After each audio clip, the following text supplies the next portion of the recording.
Hello my dear students, so photosynthesis में start करते हैं next session with the experiments, early experiments related to photosynthesis. मैंने आपको last session में बताया था कि फोटोसिंथेसिस जो कि एक ऐसा प्रोसेस है जिसके थ्रू प्लांट सनलाइट की एनर्जी को यूज करके अपने लिए केमिकल एनर्जी यानी कि फूड बनाते हैं। इस प्रोसेस को एक साथ नहीं डिस्कवर किया गया, एक साथ नहीं समझ में आया कि भाई इस प्रोसेस में क्या क्या इवेंट्स होते हैं, बल्कि अलग अलग पार्ट्स में इसकी इंपॉर्टेंस, इसमें होने वाले इवेंट्स को समझा गया।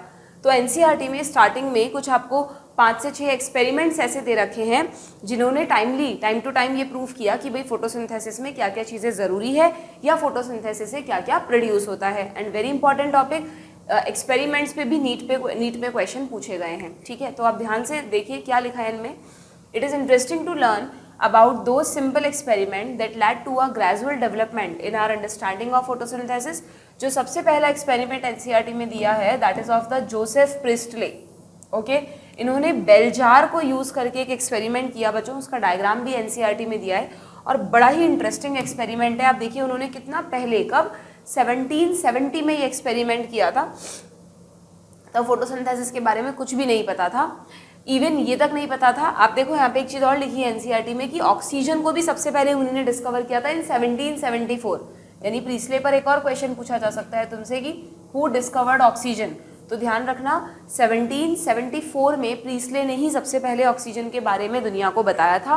और उससे भी पहले, उससे भी 4 साल पहले 1770 में उनके दिमाग में कुछ थॉट आया होगा, तो उन्होंने एक एक्सपेरिमेंट करके देखा। क्या एक्सपेरिमेंट किया? उन्होंने एक बेल जार लिया। बेल मतलब बैल की शेप का जार जो कि ट्रांसपेरेंट होता है, जो सनलाइट को ब्लॉक नहीं करता, सनलाइट आराम से अंदर जा सकती है। तो उन्होंने उस बेल जार में एक कैंडल और एक माउस को रखा। थोड़ी देर बाद ही कैंडल बुझ जाएगी एंड माउस मर जाएगा। यू नो क्यों? क्योंकि अंदर जितनी भी ऑक्सीजन थी वो इन दोनों ने यूज कर ली एंड अब ऑक्सीजन है नहीं। अब उनके दिमाग में कुछ ऐसा थॉट चल रहा होगा कि भाई हम एनिमल्स जो भी चीज़ें एयर से ले रहे हैं उस चीज़ को प्लांट एयर में रिस्टोर करते हैं। तो उन्होंने अपने इस एक्सपेरिमेंट के सेकंड सेटअप में इसके साथ प्लांट भी रख दिया और उन्होंने क्या देखा, कुछ घंटों बाद, कुछ दिनों बाद भी कैंडल भी जलता रहा और माउस भी सर्वाइव्ड। क्यों? क्योंकि उन्होंने ये तो नहीं कहा कि यहाँ पर प्लांट्स ऑक्सीजन इवॉल्व कर रहे हैं, बट उन्होंने एक हाइपोथेसिस दिया कि भाई प्लांट्स कुछ ऐसा रिस्टोर कर रहे हैं एयर में जो बर्निंग कैंडल एंड माउस निकाल रहा है, विड्रॉ कर रहा है, एयर से यूज कर रहा है। उस चीज़ को प्लांट क्या कर रहे हैं? रिस्टोर कर रहे हैं। तो क्या लिखा है एनसीईआरटी में कि Joseph Priestley performed an experiment in 1770, a series of experiment even that revealed the essential role of air in the growth of green plants, and Priestley observed that a candle burning in a closed space। देखो यहाँ पे एक चीज़ और लिखी है, उन्होंने ये भी लिखा है कि उन्होंने अपने एक्सपेरिमेंट से ये तो बताया ही कि प्लांट्स उस चीज़ को एयर में रीस्टोर करते हैं जिसको हम कंज्यूम करते हैं, प्लस उन्होंने ये भी कहा कि ग्रीन प्लांट्स की ग्रोथ में भी एयर का एसेंशियल रोल है। क्योंकि हम ये भी तो जानते हैं ना कि फोटोसिंथेसिस में जब एक माउस या कोई भी एनिमल CO2 निकालता है तो उस CO2 को ग्रीन प्लांट्स यूज़ करते हैं। तो दोनों चीज़ें वाइस वर्सा सही हैं। हमारे लिए भी एयर ज़रूरी है क्योंकि हमें एयर से O2 मिलता है। प्लांट्स के लिए एयर क्यों ज़रूरी है? क्योंकि प्लांट्स को फोटोसिंथेसिस के लिए एयर से CO2 मिलता है। ठीक है, नाउ आगे क्या लिखा है? He observed that a candle burning in a closed space, that is a bell jar, soon get extinguished. Similarly, a mouse would soon suffocate in a closed space. He concluded that a burning candle or an animal that breathed the air somehow damaged the air. Air में वो कुछ ऐसी चीज़ निकाल रहे हैं जिसकी वजह से एयर में टॉक्सिसिटी बढ़ रही है। आप सोचो अगर प्लांट्स नहीं हो और हम सब एयर में CO2 एक्सेल करते रहे तो एयर टॉक्सिक हो जाएगी, CO2 हाई अमाउंट में टॉक्सिक हो जाती है। But when he placed a mint plant, अब उन्होंने नेचर की तरह चीज़ों को बैलेंस किया। When he placed a mint plant, देखो हो सकता है यही पूछ ले तुमसे कि भाई ये प्रीस्ले ने बेल जार में कौन सा प्लांट रखा था, तो दिस इज मिंट प्लांट। आप एनसीईआरटी में भी लिख देना, ये जो प्लांट उन्होंने यूज़ किया था दिस इज मिंट प्लांट। ठीक है, सो he placed a mint plant in same bell jar and what he found that mouse stayed alive and the candle continued to burn। तो उन्होंने क्या हाइपोथेसाइज किया?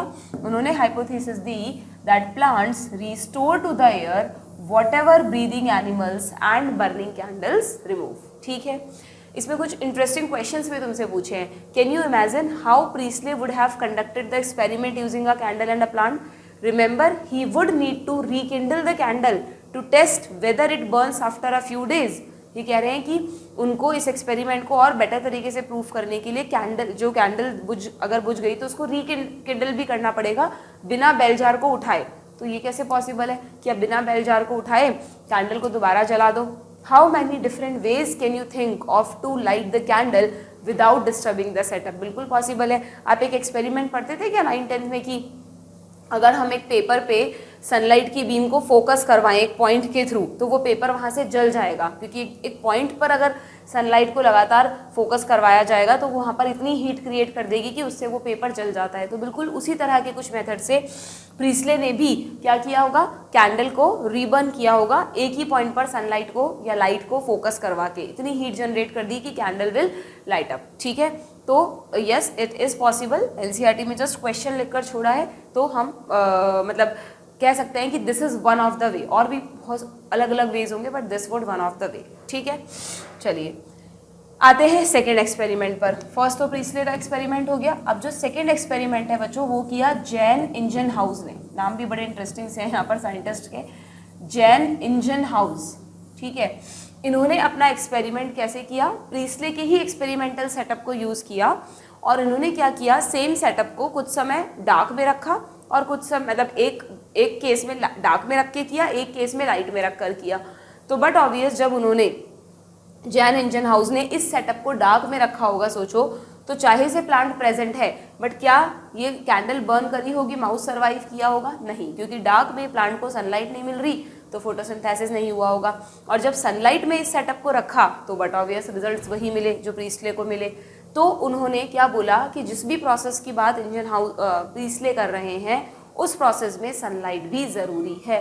तो यहाँ पर क्या लिखा है देखो, using a similar setup as the one used by Priestley but by placing once in the dark and once in the light Ingenhousz showed. पूछ लेंगे आपसे किसने ये बताया सबसे पहले कि sunlight is essential to the plant process यानी फोटोसिंथेसिस। भाई उस समय फोटोसिंथेसिस के बारे में तो नहीं पता था ना, तो उन्होंने कोई नाम नहीं दिया, उन्होंने सिंपली ये कहा कि भाई the plant process that somehow purify the air fouled by burning candle और ब्रीदिंग एनिमल, उस प्रोसेस के लिए सनलाइट एसेंशियल है। ठीक है, एक और बात इंजनहाउस ने बताई थी बच्चों, इंजनहाउस ने क्या किया था, एक और एक्सपेरिमेंट किया था एक्वेटिक प्लांट को यूज़ करके। एक्वेटिक प्लांट में भी मेनली उन्होंने हाइड्रिला यूज़ किया था।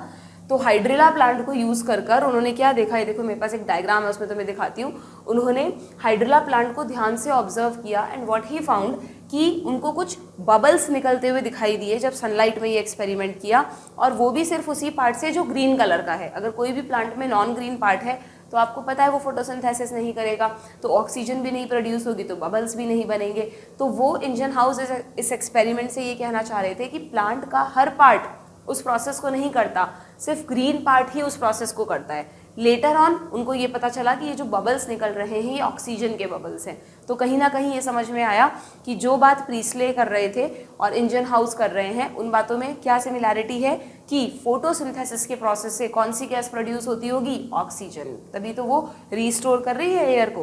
तो क्या लिखा है यहाँ पर, in an elegant experiment with aquatic plant he showed that highlight कर लेते हैं, in bright sunlight small bubbles were formed around the green parts of the plant। ठीक है, लेकिन डार्क में बट ऑब्वियस नहीं बनेंगे। तो उन्हें दो बातें बोल रहे हैं, वो एक बोल रहे हैं कि ग्रीन पार्ट में बनेंगे, एक बोल रहे हैं कि लाइट की प्रेजेंस भी जरूरी है। ठीक है, later he identified these bubbles to be of oxygen, hence he showed that. तो उन्होंने क्या प्रूफ किया, that it is only the green part of the plant that could release oxygen, यानी सिर्फ ग्रीन पार्ट ही ऑक्सीजन को release कर सकते हैं। यानी लेटर ऑन ये हमें समझ में आ गया कि वो बात कर रहे थे किस प्रोसेस की, फोटोसिंथेसिस की। ठीक है ना, मज़ेदार से एक्सपेरिमेंट। अब एक और एक्सपेरिमेंट पे जाते हैं। नेक्स्ट जो थर्ड एनसीईआरटी ने दिया है उसमें जूलियस वॉन सैक का नाम है। हालांकि इनका एक्सपेरिमेंट नहीं बताया है बट आप यहाँ पर इस एक्सपेरिमेंट से उन्होंने क्या क्या प्रूफ किया वो बातें यहाँ पर बताई हैं। अब थोड़ा सा और आगे की बात चल रही है, 1854 पे पहुँच गए हैं हम। ठीक है, जूलियस वॉन सैक ने क्या किया, उन्होंने अपने अलग अलग जो भी एक्सपेरिमेंट्स किए उनसे तीन बातें प्रूफ की। क्या, पहली बात उन्होंने कहा कि जिस भी प्रोसेस की बात हो रही है इस प्रोसेस में क्या होता है, ग्लूकोज का प्रोडक्शन होता है। ये तो उन्होंने पहली बात बोली, when plants grow glucose is usually stored as starch. दूसरा उन्होंने ये भी बताया कि कि ग्लूकोज डायरेक्टली स्टोर नहीं होता बल्कि स्टार्च की फॉर्म में स्टोर होता है. His later studies showed that the green substance in plants, जिसको आज हम क्लोरोफिल कहते हैं, is located in special bodies. तीसरी बात उन्होंने क्या बोली कि जो भी प्रोसेस की आप बात कर रहे हैं उस प्रोसेस में प्लांट के कुछ जो ग्रीन पार्ट में जो प्रोसेस होता है उसमें जो ग्रीन सब्सटेंस है ना वो कहाँ सिचुएटेड है, वो कुछ स्पेशल बॉडीज में सिचुएटेड है. तो 3 बातें उन्होंने बोली. मैं इसको कैसे याद कराती हूँ बच्चों को. एस फॉर सैक है ना, तो सैक ने बताया कि शुगर बनती है, सैक ने बताया शुगर स्टार्च की फॉर्म में स्टोर होती है, और सैक ने बताया कि जो पिगमेंट्स हैं वो स्पेशल बॉडीज़ के अंदर बंद होते हैं. नाउ वी नो कि ये स्पेशल बॉडीज़ क्या हैं, क्लोरोप्लास्ट हैं, ऑर्गेनेल्स हैं. ठीक है, within plant cell. So he found that the green plant parts in plant is where glucose is made and that the glucose is usually stored as starch. ठीक है, इसके experiment पे नहीं जाना आपको. अब आते हैं मोस्ट इंपॉर्टेंट, इस पर आप वेरी इंपॉर्टेंट लिख दो. अगर क्वेश्चन बनता है तो मोस्टली एंजलमैन के एक्सपेरिमेंट से पूछा जाता है. TW एंजलमैन, इन्होंने क्या एक्सपेरिमेंट किया बच्चों. इन्होंने बहुत ही आप कह सकते हैं कि स्पेक्ट्रल क्वालिटी को, लाइट की जो स्पेक्ट्रल क्वालिटी होती है ना फिजिक्स में आप पढ़ते हो विबग्योर, कि हमें जो सनलाइट वाइट कलर की दिखती है वो एक्चुअली में वाइट नहीं है बल्कि वो 7 डिफरेंट कलर्स की बनी है. तो उन्होंने प्रिज्म से सनलाइट को 7 कलर्स में डिवाइड करके देखा और अलग अलग वो लाइट एल्गी को अवेलेबल करवाई. कौन सी एल्गी यूज़ की उन्होंने अपने एक्सपेरिमेंट के लिए. This is Cladophora algae. NCERT में नाम नहीं दिया है बट एक बार नीट में पूछ लिया गया था ये क्वेश्चन, तो आप एल्गी का नाम ऐड कर लेना. उन्होंने अच्छा दिया है ना, सॉरी बच्चों. तो उन्होंने वही मैं सोच रही थी कि NCERT में दिया होना चाहिए. तो क्लैडोफोरा एल्गी पे वो नहीं दिया था, हाइड्रिला नाम नहीं दिया था वहाँ पे, यहाँ तो दिया है. तो उन्होंने क्लैडोफोरा एल्गी को यूज़ करके ये एक्सपेरिमेंट किया. क्या उन्होंने देखो अपने एक्सपेरिमेंट में कितना इंटरेस्टिंग तरीके से पता लगाया. उनको ये देखना था कि भाई अब ये सब तो समझ में आने लग गया था कि फोटोसिंथेसिस क्या है, उसके लिए क्या क्या चाहिए. अब उनको ये देखना था कि पूरी सनलाइट को प्लांट यूज़ कर रहा है एज अ लाइट एनर्जी या उसके किसी पर्टिकुलर पार्ट को यूज़ कर रहा है. तो उन्होंने एक कल्चर मीडियम में या एक मीडियम में, एक्वेटिक है ये क्लैडोफोरा एल्गी, इसको रख लिया और उसी कल्चर मीडियम में क्या किया, कुछ एरोबिक बैक्टीरिया का कल्चर डाल दिया. ठीक है, अब आप खुद सोचो कि एरोबिक बैक्टीरिया अगर पूरे कल्चर मीडियम में इक्वली डिस्ट्रीब्यूटेड है और कुछ समय बाद वो हमको किसी एक पर्टिकुलर रीजन में इकट्ठे हुए दिख रहे हैं, तो इसका मतलब इन जगहों पर ऑक्सीजन ज़्यादा प्रोड्यूस हो रही है, तभी तो एरोबिक बैक्टीरिया यहाँ इकट्ठे हो रहे हैं. तो उनने क्या देखा कि इसका मतलब जिस रीजन में एरोबिक बैक्टीरिया ज़्यादा इकट्ठे हो रहे हैं, अगर आप ध्यान से देखो तो ये कौन से रीजन हैं, एक तो ब्लू लाइट वाला रीजन है और एक ये रेड लाइट वाला रीजन है. तो जो विबग्योर होता है ना, विबग्योर में कौन से 7 कलर्स होते हैं, VIBGYOR, पता है ना, violet, indigo, blue, green, yellow, orange, red. सबसे कम लैम्डा होता है इसका, सबसे ज़्यादा लैम्डा होता है रेड का, है ना. ऐसे लैम्डा बढ़ता जाता है ना. क्या रेंज होती है इसकी बताओ, पता है ना, 400 to 700 नैनोमीटर अप्रॉक्सीमेटली इस रेंज का होता है ये विजिबल स्पेक्ट्रम. तो उन्होंने क्या देखा कि जो ब्लू लाइट वाला रीजन था और जो रेड लाइट वाला रीजन था वहाँ पर सबसे ज़्यादा बैक्टीरिया इकट्ठे हो रहे थे. इसका मतलब उन्होंने कंक्लूड किया कि ब्लू लाइट और रेड लाइट को कोई ग्रीन प्लांट सबसे ज़्यादा यूज़ करता है फोटोसिंथेसिस के लिए. उनमें जो एनर्जी है उस लाइट एनर्जी को ट्रैप करके उस रीजन में मैक्सिमम फोटोसिंथेसिस होता है, जिसकी वजह से वहीं पर मैक्सिमम ऑक्सीजन निकल रही थी और वहीं पर सारे एरोबिक बैक्टीरिया कलेक्ट हो गए थे. ठीक है, तो उन्होंने हमारे सामने फर्स्ट एक्शन स्पेक्ट्रम रखा फोटोसिंथेसिस का. फर्स्ट एक्शन स्पेक्ट्रम, इसको एक्शन स्पेक्ट्रम बोल सकते हैं ना. एक्शन स्पेक्ट्रम मतलब कि फोटोसिंथेसिस में मैक्सिमम ऑक्सीजन कहाँ निकल रही है. ओके, तो देखो क्या लिखा है NCERT में. Using a prism he split the light into its spectral component. यहाँ पर लिख देना, स्पेक्ट्रल कंपोनेंट से मतलब है VIBGYOR. And then illuminated a green alga cladophora placed in a suspension of aerobic bacteria. ठीक है, एरोबिक बैक्टीरिया यूज किया उन्होंने. आपको कंफ्यूज करने के लिए ऑप्शन आ जाएगा aerobic, anaerobic, both. Okay, the bacteria were used to detect the site of oxygen evolution. उन्होंने बैक्टीरिया को क्यों यूज किया था, उन्हें यह देखना था कि मैक्सिमम ऑक्सीजन कहाँ निकल रही है. He observed that bacteria accumulated mainly in the region of blue and red light of the spectrum.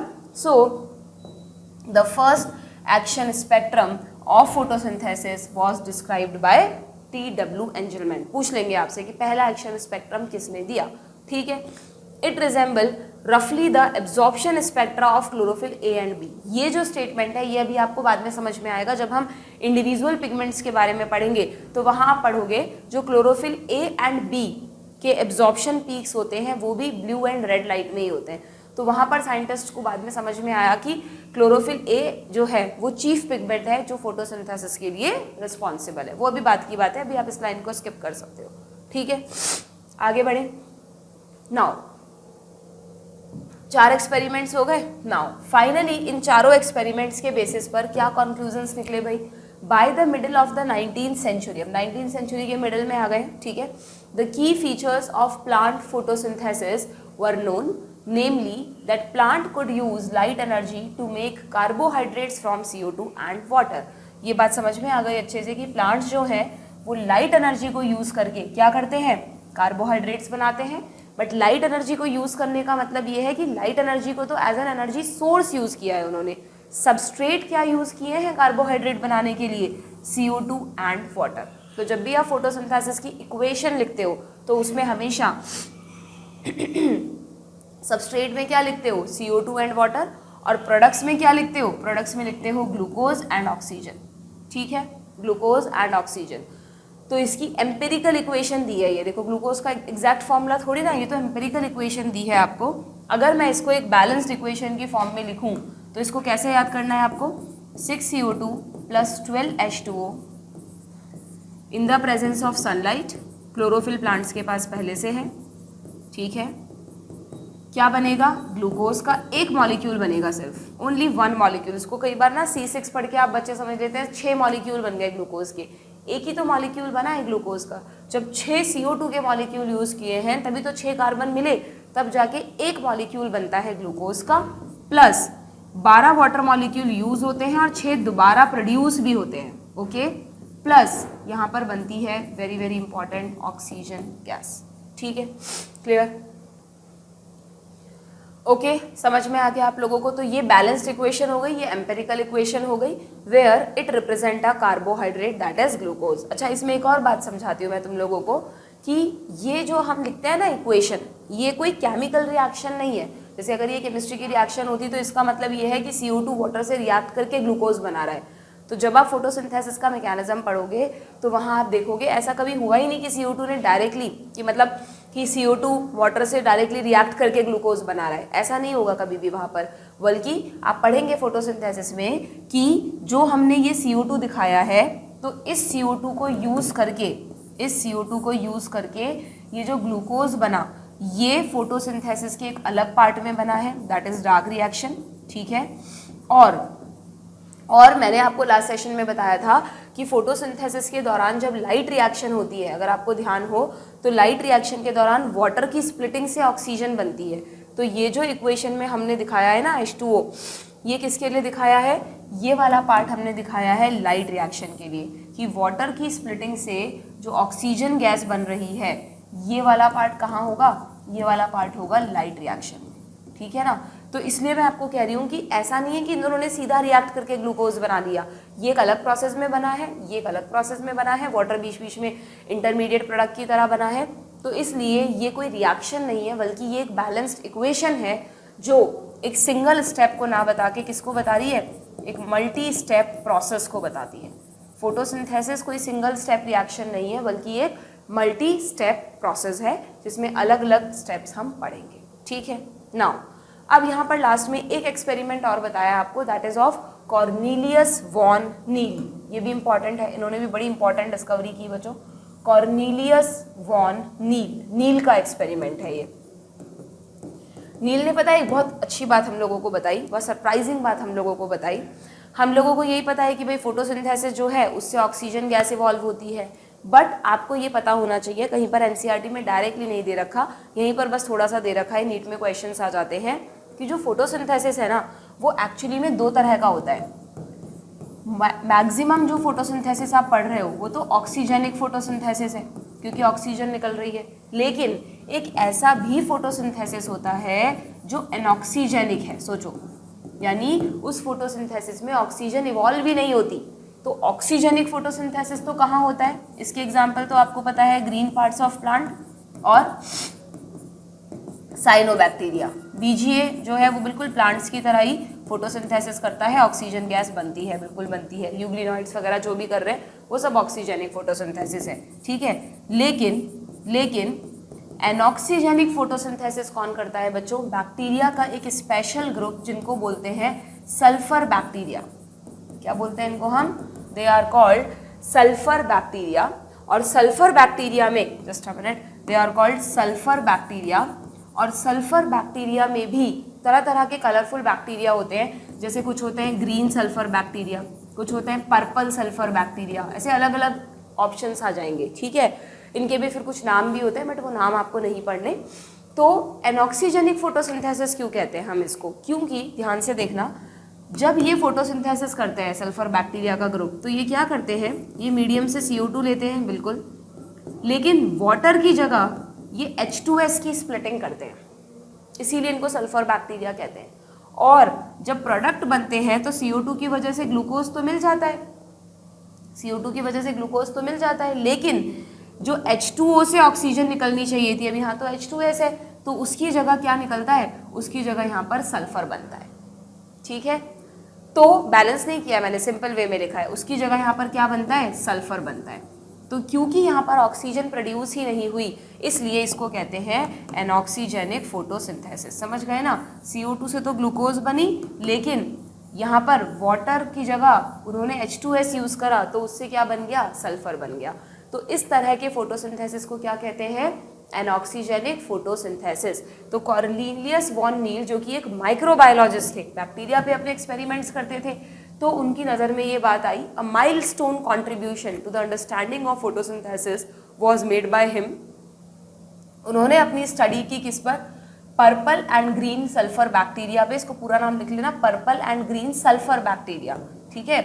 यहाँ पर आप लिख देना purple and green sulphur bacteria, clear. demonstrated that photosynthesis is essentially a light dependent reaction। ठीक बात है, चाहे इनको करना हो या इनको करना हो, लाइट तो चाहिए दोनों को ही, इसीलिए दोनों फोटोसिंथेसिस है। ये मैं कोई कीमोसिंथेसिस की बात नहीं कर रही बच्चों, ये भी फोटोसिंथेसिस ही है, इसमें भी CO2 यूज होगी, सनलाइट यूज होगी। सिर्फ एक फर्क है कि यहाँ ऑक्सीजन की जगह सल्फर बन रहा है, यहाँ वाटर की जगह H2S यूज हो रहा है। क्योंकि अगर ये फोटोसिंथेसिस करते तो कैसे करते, CO2 प्लस H2O से ग्लूकोज बनाते प्लस ऑक्सीजन बनाते, ठीक है। ये हमने बहुत एम्पेरिकल वे में इस इक्वेशन को लिखा है। तो यहाँ पर तो क्या होता, ऑक्सीजन बनती, बट यहाँ पर क्या हुआ, सल्फर बन गया, ठीक है। तो आगे क्या लिखा है, इन विच, उन्होंने कैसे डिफाइन किया इस बात को, कि hydrogen from a suitable oxidisable compound reduces CO2 to carbohydrate. ये क्या आ गया भाई, रिडॉक्स कहाँ से आ गया, आपको पता है फोटोसिंथेसिस एक तरीके की रिडॉक्स रिएक्शन है। देखो जरा कैसे, फोटोसिंथेसिस का जब हम मैकेनिज्म पढ़ेंगे, या इसमें भी अगर आप देखो तो CO2 में C और O एटम्स हैं, जबकि जब ग्लूकोज बना तो H एटम ऐड हो गया। तो आप बोलते हो क्या, एडिशन ऑफ हाइड्रोजन को रिडक्शन कहते हैं। तो बॉटनिस्ट क्या मानते हैं कि CO2 से जब ग्लूकोज बनता है कैल्विन साइकिल के दौरान, तो उसमें एक स्टेप पर रिडक्शन होता है। तो ये बेसिकली एक रिडक्शन प्रोसेस है जब CO2 से ग्लूकोज बन रहा है। तो एंड अगर ये रिड्यूस हो रहा है तो बट ऑब्वियस आप रिडॉक्स रिएक्शन में पढ़ते हैं, इसको रिड्यूस करने के लिए कोई रिड्यूसिंग एजेंट चाहिए जो हाइड्रोजन डोनर हो। तो इसका रिड्यूसिंग एजेंट किसको मानते हैं, वाटर को। और जो रिड्यूसिंग एजेंट होता है वो खुद ऑक्सीडाइज होता है ना, इतना कॉन्सेप्ट तो पढ़ा होगा केमिस्ट्री में, नहीं पढ़ा तो रिडॉक्स में पढ़ोगे तुम, कि अगर इसका रिडक्शन हो रहा है तो ये दूसरा कहलाएगा रिड्यूसिंग एजेंट। और जो रिड्यूसिंग एजेंट है उसका खुद का क्या होता है, ऑक्सीडेशन। तो रिड्यूसिंग एजेंट को आप कह सकते हो ऑक्सीडाइजेबल कंपाउंड, समझ रहे हो क्या। तो वाटर यहाँ पे, ये जो H2O है, ये अभी कौन है यहाँ पर, ऑक्सीडाइजेबल कंपाउंड, यानी इसका खुद का क्या होगा, इसका खुद का होगा ऑक्सीडेशन। इसीलिए हम बोलते हैं कि वाटर की स्प्लिटिंग को वाटर का ऑक्सीडेशन भी कह सकते हैं। इसने हाइड्रोजन छोड़ दिया और क्या बना दिया, O2। हालांकि मैं तुम्हें कह रही हूँ कि ये अलग जगह होता है, ये अलग जगह होता है, डायरेक्ट रिडॉक्स रिएक्शन नहीं है ये, बट अल्टीमेटली प्रोसेस को इसी तरह से समझाया जाता है, ठीक है। तो वाटर का तो ऑक्सीडेशन होता है इस प्रोसेस में, और CO2 का रिडक्शन होता है, जिसकी वजह से बनते हैं ग्लूकोज एंड ऑक्सीजन। तो उन्होंने कहा कि ये जो ऑक्सीडाइजेबल कंपाउंड है ना, ये ज़रूरी नहीं है हमेशा वाटर हो, बल्कि ये जो ऑक्सीडाइजेबल कंपाउंड है ये क्या करता है, it reduce CO2 to sugars and this oxidisable compound is represented by H2A। उन्होंने इसको रिप्रेजेंट करा किससे, H2A से। ये है ऑक्सीडाइजेबल कंपाउंड। ऑक्सीडाइजेबल कंपाउंड क्यों करा H2A से, समझ गए क्या? उन्होंने कहा कि भाई ये जो ऑक्सीडाइजेबल कंपाउंड है ये H2O भी हो सकता है और ये H2S भी हो सकता है। अगर H2O है तो ऑक्सीजेनिक फोटोसिंथेसिस होगा और अगर H2S है तो एनऑक्सीजेनिक फोटोसिंथेसिस होगा, ऑक्सीजन बनेगी ही नहीं। इन ग्रीन प्लांट्स, देखो क्या लिखा है, इन green plants H2O is the hydrogen donor and oxidized to O2, while some organisms do not release oxygen during photosynthesis. कब? When H2S instead is the hydrogen donor for purple and green sulfur bacteria, the oxidation product क्या होता है, is sulfur और sulfate। ज़रूरी नहीं है sulphur ही हो, कई बार सल्फेट भी बन जाता है, यहाँ पर लिख लो तुम, यहाँ पर सल्फर भी बन सकता है और सल्फेट भी बन सकते हैं, बट ऑक्सीजन नहीं बनेगी। आ गई बात समझ में? तो depending on the organism and not the oxygen. Clear? Hence he inferred, तो उन्होंने क्या कंक्लूजन निकाला, that the oxygen evolved by the green plant comes from H2O। क्यों इस डिस्कवरी को एक माइलस्टोन कंट्रीब्यूशन कहा गया? क्योंकि इससे पहले बॉटनिस्ट के दिमाग में एक डाउट था बच्चों, देखो ध्यान से, क्या डाउट था कि ये जो ऑक्सीजन निकल रही है ना, ये ऑक्सीजन ये वाली ऑक्सीजन है या ये वाली ऑक्सीजन है, ये कैसे पता लगाएं हम, किस बेसिस पे कह सकते हैं कि ये O2 CO2 से नहीं निकली बल्कि ये वाटर की स्प्लिटिंग से बनी है। तो उनके इस कंट्रीब्यूशन से, उनके इस एक्सपेरिमेंट से ये क्लियर हो गई बात कि अगर तुम सोचो कि अगर ये O2 CO2 से बन रही होती तो यहाँ भी तो CO2 यूज़ हो रहा है ना, तो यहाँ भी O2 बननी चाहिए थी। CO2 तो दोनों रिएक्शन में यूज़ हो रहा है, तो it is very much clear कि O2 जो है वो CO2 से प्रोड्यूस नहीं हुई है बल्कि इस ऑक्सीडाइजेबल कंपाउंड से प्रोड्यूस हुई है। ठीक है, इसलिए उनके इस डिस्कवरी को माइलस्टोन माना गया। ठीक है, ये लाइन इंपॉर्टेंट है, इसको हाईलाइट कर देना, that oxygen evolved by the green plant comes from H2O not from CO2। बाद में इसको और प्रूफ करने के लिए कुछ रेडियो आइसोटोपिक टेक्निक्स भी यूज़ की गई बच्चों, दूसरे साइंटिस्ट ने अलग अलग ने यूज़ की। रेडियो आइसोटोपिक टेक्निक में क्या किया, देखो बहुत सिंपल है, इस पे क्वेश्चंस भी आए हुए हैं, इस पर बेस्ड क्वेश्चन यही बता देती हूँ कि जैसे अगर ये बात प्रूफ करनी है तो CO2 प्लस जो वाटर लिया ना वो रेडियो एक्टिव वाटर, उसमें ऑक्सीजन रेडियो एक्टिव ले ली, O18 रेडियो एक्टिव ऑक्सीजन होती है। अब तुम बताओ जो प्रोडक्ट्स बनेंगे उसमें ये बना ग्लूकोज प्लस वाटर प्लस, अगर ऑक्सीजन वाटर से ही निकलती है तो पूरी की पूरी ऑक्सीजन रेडियो एक्टिव होनी चाहिए। अगर ये नॉन रेडियो एक्टिव होती तो हम कह सकते थे यार CO2 वाली ऑक्सीजन है, क्योंकि हमने दो में से एक को नॉन रेडियो एक्टिव रखा, एक को रेडियो एक्टिव रखा। ठीक है, तो later on radio isotopic technique में याद रखना O18 को यूज़ करके ये बात और ज़्यादा प्रूफ हो गई कि yes oxygen comes out from H2O not from CO2। बाद में लाइट रिएक्शन में हम इस मैकेनिज्म को देखेंगे। ठीक है, so the correct equation that would represent the overall process, तो ये फाइनल इक्वेशन है जो मैंने आपको बताई, this is the final equation of photosynthesis, very very important. ठीक है, इसमें जो बैलेंस किया हुआ है नंबर वो ध्यान रखना, एक ग्लूकोज बनाने के लिए 6 CO2 यूज़ होते हैं, 12 वाटर के मॉलिक्यूल यूज़ होते हैं, 6 दोबारा मिल जाते हैं और ऑक्सीजन के भी 6 मॉलिक्यूल बनते हैं।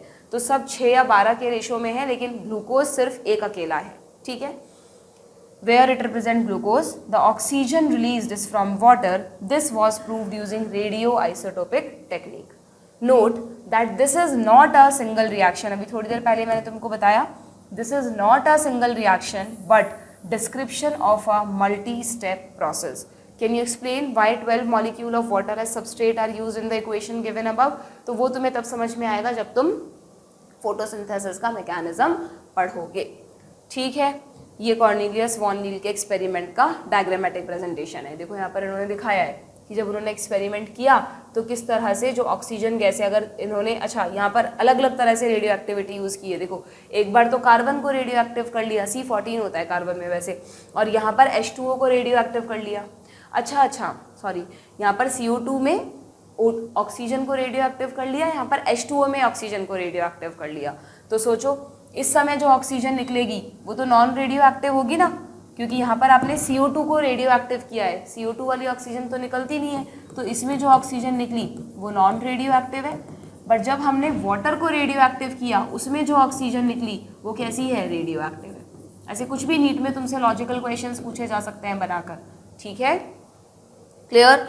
तो ये आपका हो गया, मतलब कॉर्नेलियस वॉन नील ने एज सच जो है वो रेडियो एक्टिविटी पे एक्सपेरिमेंट नहीं किया था बच्चों। कॉर्नेलियस वॉन नील ने तो क्या किया था, सल्फर बैक्टीरिया पे एक्सपेरिमेंट करके ये बात समझाई थी। कुछ दूसरे साइंटिस्ट ने बाद में रेडियो एक्टिव ऑक्सीजन को यूज करके इस बात को प्रूव किया था, जैसे यहाँ नाम भी दे रखा है रूबेन एंड कैनन, पर तुमसे पूछेंगे नहीं। तो this is all about the experiments related to photosynthesis. Next lecture में हम पढ़ेंगे फोटोसिंथेसिस का जो एपरेटस है, जो मशीनरी है, क्लोरोप्लास्ट, उसके अंदर कहाँ लाइट रिएक्शन है, कहाँ डार्क रिएक्शन है, पिगमेंट्स का कंपोजिशन, बहुत इंपॉर्टेंट टॉपिक है, एनसीईआरटी से समझ में नहीं आता है, तो सेशन मिस मत करना, ज़रूर से देखना, then only you will understand the photosynthetic machinery. Okay, good bye.